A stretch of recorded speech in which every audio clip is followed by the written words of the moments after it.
Ada pertanyaan salah satunya mengenai metode penelitian. Nah, yang akan ditanyakan atau yang akan kita bahas sesuai pertanyaan adalah metode penelitian deskriptif.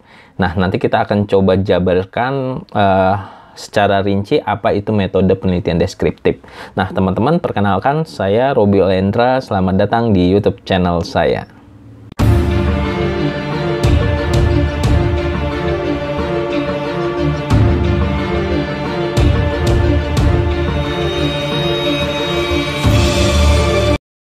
Teman-teman semua, saya akan coba menjabarkan, melakukan penjelasan dengan pertanyaan apa sih metode penelitian deskriptif.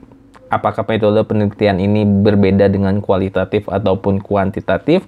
Nah, saya akan coba bahas, teman-teman. Tapi sebelum melakukan pembahasan, jangan lupa untuk subscribe YouTube channel saya, share, like, serta komen, serta follow Instagram saya di @robilendra dan juga @skripsimahasiswa. Oke, teman-teman semua, saya ambil materinya dari berbagai sumber, salah satunya dari duniadosen.com mengenai penelitian deskriptif ini. Nah, jadi yang pertama kita akan coba jelaskan terlebih dahulu tentang penelitian deskriptif itu apa sih? Jadi penelitian deskriptif itu merupakan suatu metode penelitian yang menggambarkan karakteristik populasi atau fenomena yang sedang diteliti.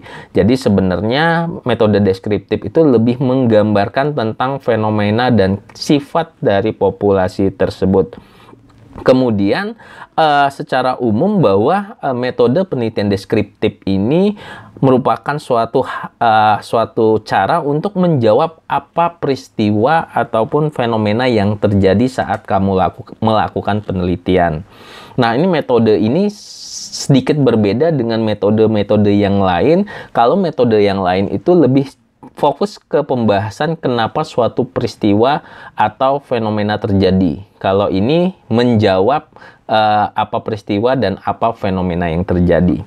Nah, kemudian teman-teman semua di dalam penelitian deskriptif, metode penelitian deskriptif ini memiliki beberapa kriteria. Jadi kriteria yang bisa masuk dalam metode penelitian deskriptif, yang pertama adalah masalah yang dirumuskan harus layak atau harus sesuai. Jadi kalau kita mau menentukan topik di dalam sebuah penelitian, kita harus menemukan sebuah rumusan masalah. Nah, kalian harus bisa mencerna apakah masalah yang kalian rumuskan itu sesuai dengan topiknya dan layak. Nah, dalam penelitian ini sangat penting ketika teman-teman memahami bagaimana cara membuat rumusan dan menyesuaikan dengan metode penelitian deskriptif ini.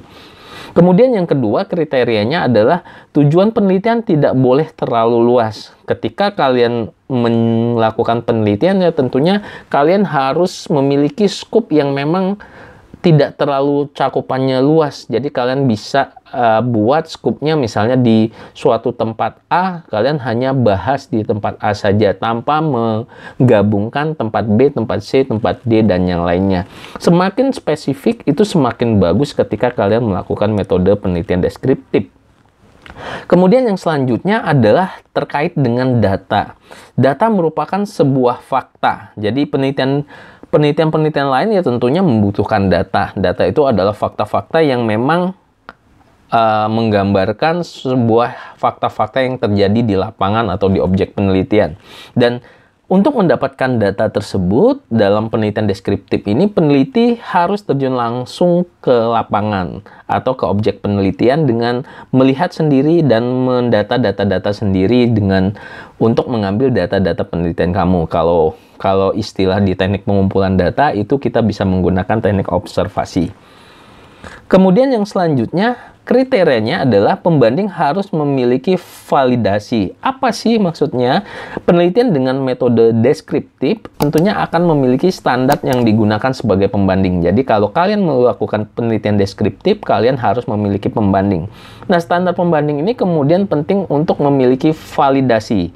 Apakah nanti kita bisa mengecek validitasnya ataupun kita akan menguji faktor-faktor pembandingnya. Tetapi ini penting buat kita untuk mencari validan dari sebuah penelitian deskriptif. Kemudian yang selanjutnya adalah tempat dan waktu penelitian yang jelas. Ketika kita berbicara tentang penelitian deskriptif, kita harus mengetahui tempat objek penelitian dan waktunya. Sebenarnya untuk metode penelitian yang lain pun itu sama.